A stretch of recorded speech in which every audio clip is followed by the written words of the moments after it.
Alrighty, so the next project I came upon is the working on the blinkers. And I just took the lower screw out. I didn't take this one out all the way yet. But I don't know if you can see this, but there should be a blinking bulb whenever I put the blinker on. And it's not blinking. So that led me to believe that the bulb was blue.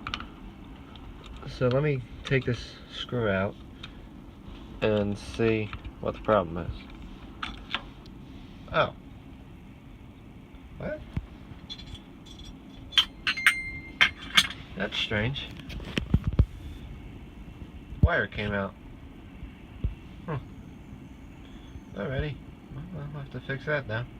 Alrighty. Alright, so I have the bulb out, and I don't know if you can see down there, but the wire, let me try to focus it.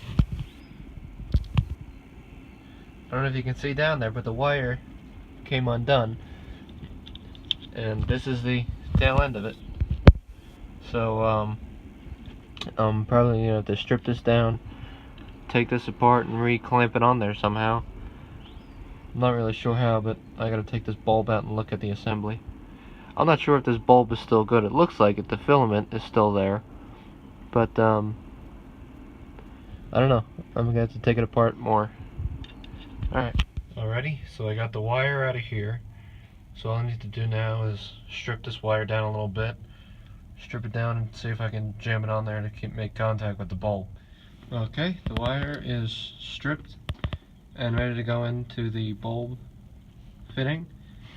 So now I gotta do that, and I'll let you know how it goes.